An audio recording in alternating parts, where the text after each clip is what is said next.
Hey everyone, welcome back to the channel. In today's video, we're going to be going over another Great League team. Actually, this team was my biggest success of the season. I think we went up 263 points with this team, bringing us from the 2200s all the way to the 2400s. And yeah, I just wanted to showcase two sets, even though I played this team for 5 sets. Every set was positive.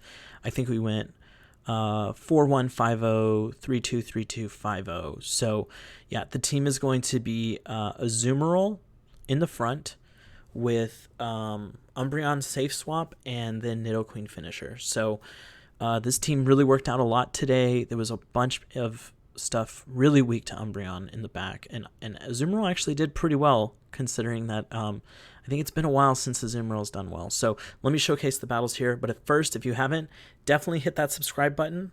Yeah, and let's get into it. All right, so I took my first set of the day and my last set of the day. So Umbreon lead, really good. They switch into Deoxys. This is a pretty well-known team if they run the basic team. Usually it's Umbreon in the front with DD in the back, and then it's either Azu, but more than likely it's Nidoqueen. So very bulky type team, but obviously with the team setup that we have here, we're doing a lot better against this. They actually do end up going for the shield here. All you have to do is match shields. You outpace them, so you always know when to go for the shields and when not to.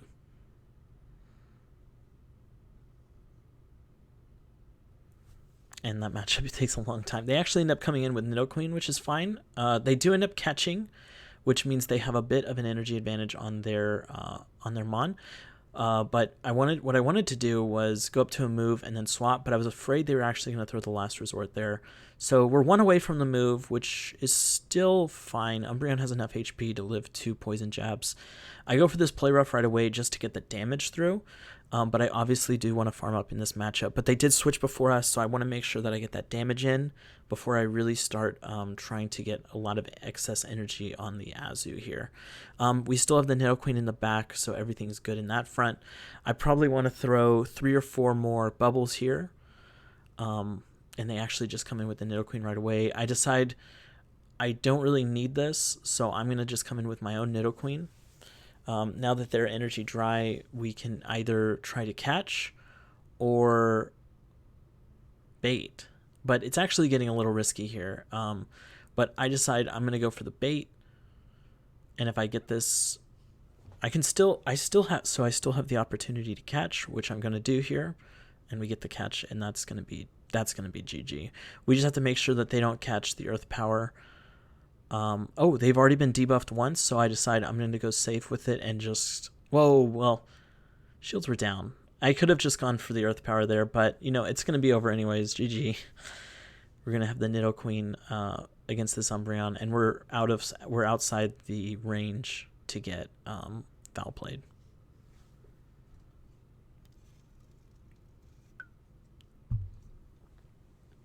All right, game 2, Stunfisk in the lead. So I actually saw a ton of Stunfisk today in the lead.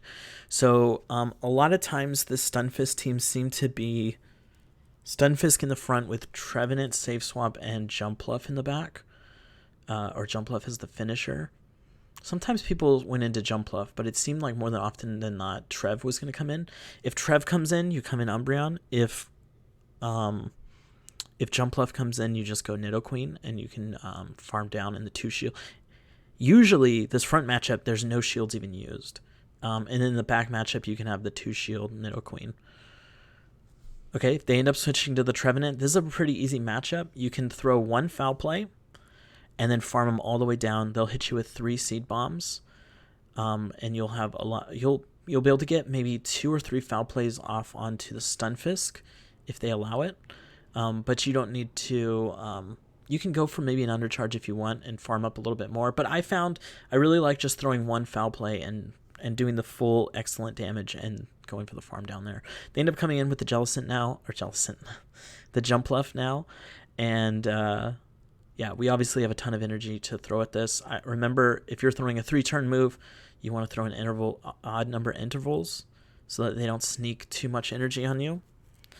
And then for 2-turn moves versus 3-turn moves, you're going to want to throw 1, 4, and 7 interval. 1, 4, 7, 10. Anything on 3+1 interval, if that makes sense. Anyways, we can shield this, and that's going to be GG. Azu obviously has a ton of health against this G-Fisk still. Going to go for this. Technically, I guess, I think we're right outside Earthquake range. Actually, I don't know. It's close. This might KO, but either way... Oh, they go for the Rock Slide. Okay, well, GG. But that team was around a lot, so our team totally counters that, which is really nice. This matchup's pretty even. I'd give the edge to Azumarill. Really depends, though. They came in with Lickitung. I did see the normal typing in the top, but before I swapped, I needed to make sure what it was. Therefore, just in case it was a Vigoroth, I don't want to come in Vigoroth versus Umbreon. That's an insanely bad matchup. But I saw that it was Lickitung, and I was able to come in Umbreon, and this is just a really favored Umbreon matchup. Obviously, they're throwing resisted licks, which is the whole sort of idea of Lickitung, is that it's bulky and it has a really fast, great fast attack.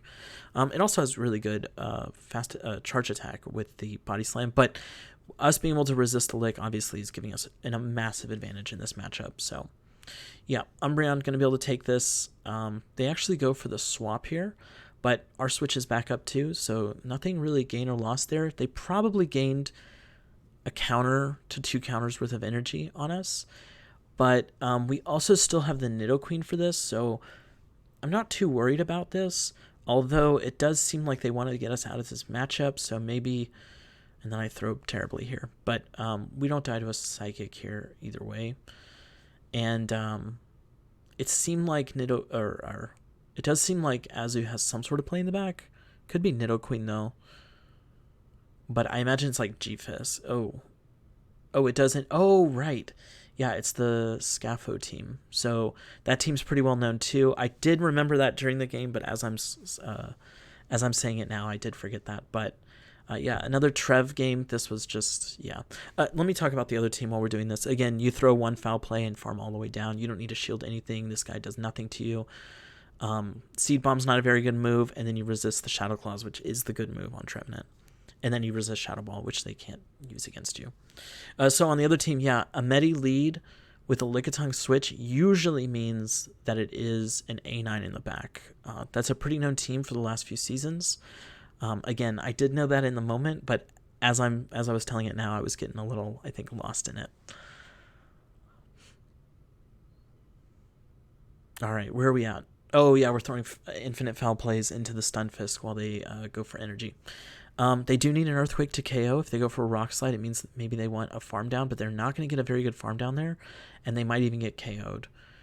In the DD versus Nidoqueen matchup in even shields, usually you can shield the first one and get a ton of damage off, and 2 shields, you just are doing infinite damage to this Deoxys. If I remember right, they end up leaving this match.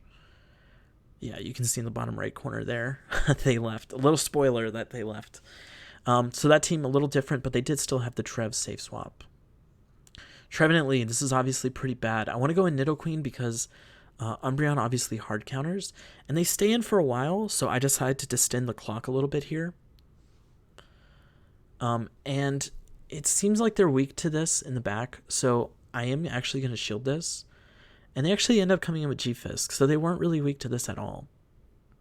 But we do have an energy advantage because we went to 6 before we threw.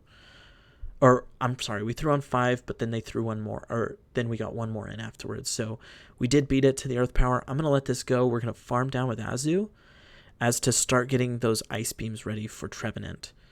So we really want to take that shield from Trevenant. And my worst fear here is that it's going to be Bastiodon in the back, which I don't know if we're going to be able to handle with both of these Mon. Umbreon is decent against Bastiodon for sure, but Bastiodon's just so dang bulky, right?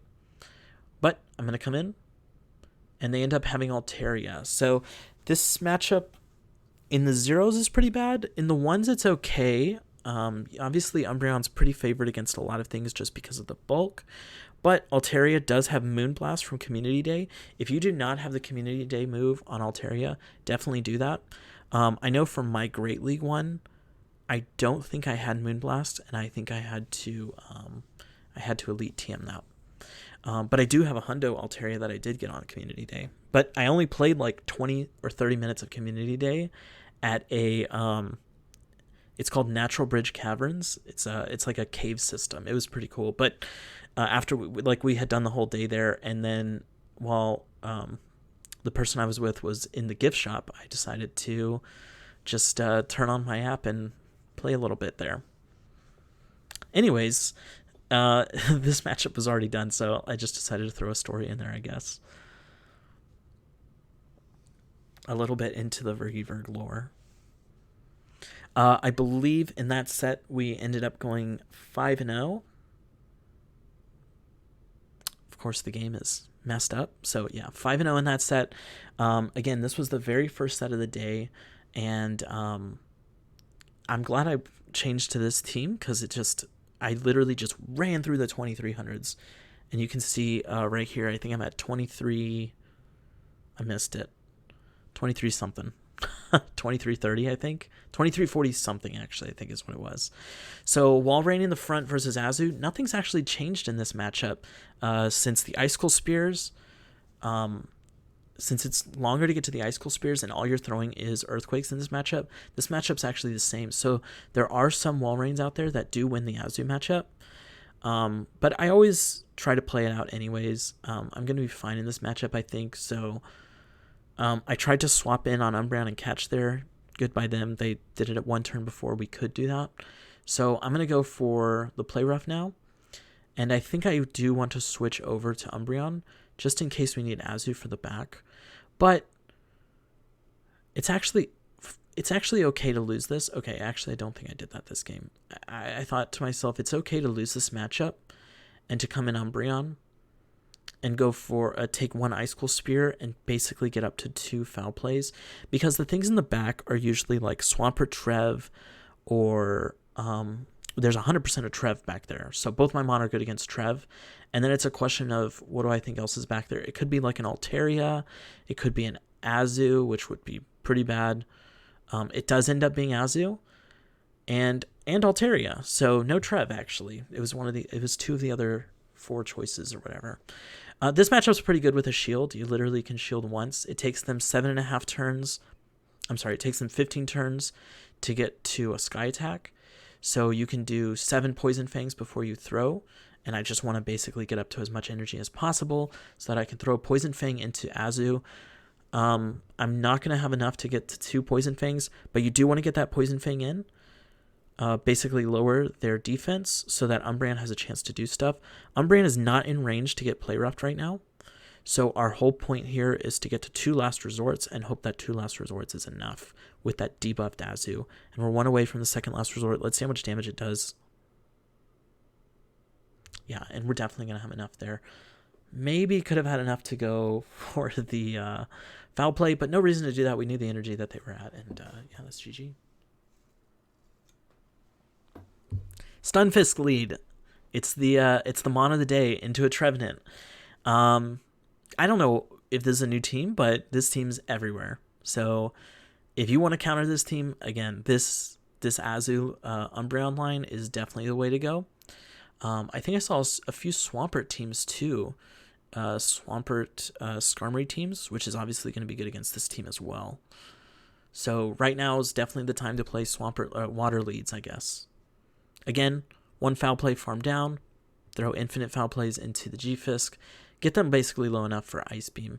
I guess we didn't talk too much about the G-Fisk Azu matchup, so usually, and what I should be doing is baiting a Hydro Pump onto it every time, but sometimes I just got lazy and threw like Ice Beam right away, which they're not going to shield. But maybe them not shielding is good, maybe them shielding is not good. That's up to your own discretion. And then they ended up not having Jump Left in the back, but Venusaur, which we can just throw Poison Fangs at all day since we have shields, and it's pretty frail, so it's going to go down to this no matter what. Yeah, and they end up leaving. Obviously, we outpaced them. It takes 665 for them to get some moves. Obstagoon, an insanely good lead. Tentacruel, matchup I don't really know anything about, so I don't really want to get baited with an Acid Spray, so I'm never going to shield anything, I think, here. But it is important to try to get these foul plays in. Now, this matchup's actually tougher than it seems because Tentacruel is actually really bulky, but it also has a better move set, I think, with Scald. And if we ever get that debuff, we're just kind of screwed. I think we can live a Scald here. Oh no, we do end up going for the shield. So we're going to try to get shields down or keep switch. Both of my Mon in the back are actually good against Obstagoon, so making them think that we really want switch here is actually a really good idea. And if we do get KO'd by the Scald, which we do, we can actually farm this all the way down with Nidoqueen. They're not going to make it to that Scald, and you're going to get a huge energy advantage. But now's the real test of what do I think is going to be in the back. I do remember this game, but I remember at the time thinking it's probably going to be a Charmer. It's got to be something that's anti-fighting. And either anti-charm or a charm itself. So it could be a poison type, or it can be a Charmer. Or it can be, I guess it could be Azu as well. So I really thought, you know what, I really need my Nidoqueen. I decided to go straight for the Earth Power because I know I can come in Azu and really pressure it with another charge move. They end up not shielding. They have to make a call there. We get another Obstagoon lead. I guess Obstagoon is pretty good right now too because it's going to be good against the... Oh, and Swampert's tough. So I just assume that no Swamperts have Sludge Wave because I figure no one's going to be running Sludge Wave right now, but I did get sludged earlier, and I don't remember if this person had Sludge or not, but I just got sludged. It does like 70% to Azu, so it's really rough. But we were lucky to go for the no shield there, and they just threw Hydro. I'm probably never going to shield the Swampert there. They have to prove to me that they have it, and we got some really bad delay here. Unfortunate, because actually I think our timing ended up becoming really messed up here. So there's no way for us to CMP tie there after throwing one. So what happened was we got delayed, and they threw two, and then we CMP'd and lost the CMPs. So unfortunate. I do remember this game now. This very specific one, because I was like, you know, if you've got it, you've got it. I live a Hyper Beam. I die to a Gunk Shot. Show me what you got. Because both my Mon are good against this, and I want to get this play rough out. If they shield, great. If they don't shield, great. So I'm going to switch straight to Nidoqueen if they shield. They do shield. And I don't know the exact count they're at now, so I decided to shield this, which was probably not a great move. And then I decide I'm just going to go for the full farm down. I don't make it, but I know that this is definitely just a Night Slash. And now that we hope Nido with a ton of energy, half-life, and a shield is enough, and it's a Venusaur, they actually end up catching this on the Swampert. This will KO the Swampert, and now their Venusaur is just shields down, just naked, so Earth Power it.